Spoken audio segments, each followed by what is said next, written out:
The battle of the mind. Pure versus impure intellect.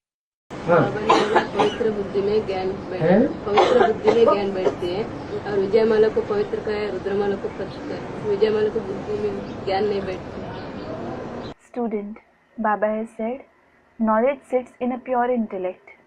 We say that the beads of the Vijayamala are pure and the beads of the Rudramala are impure. But then the knowledge doesn't sit in the intellect of the beads of the Vijayamala. जो पवित्र बुद्धि होता है वो तुरंत practical act में लाता है ज्ञान को। The one who has a pure intellect, he implements the knowledge in practice immediately. आपने थोड़ा गलत बोला। What you said is a bit wrong.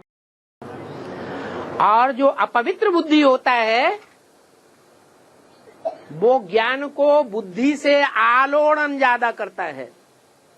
And the one who has an impure intellect, he analyzes the knowledge more through his intellect. क्या? What? लेकिन practical जीवन में धारण करता है।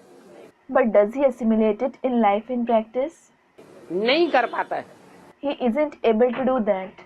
तो पवित्र बुद्धि में और अपवित्र बुद्धि में ये भी अंतर है। So this is also a difference between the one with a pure intellect and the one with an impure intellect. रुद्रमाला के मणकों की विशाल बुद्धि हो सकती है। The beads of the Rudramala can have a broad intellect. परंतु विशाल बुद्धि होने के बावजूद भी But in spite of having that, जन्म जन्मांतर की पवित्र बुद्धि नहीं कहेंगे। they won't be called the ones with a pure intellect for many births. और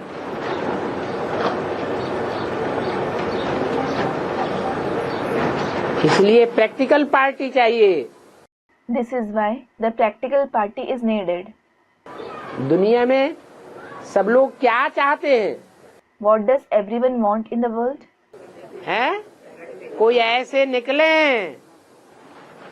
जो दुनिया को प्रैक्टिकल में परिवर्तित करके दिखाएं। Someone who transforms the world in practice should emerge. परिवर्तन चाहते हैं। They want transformation.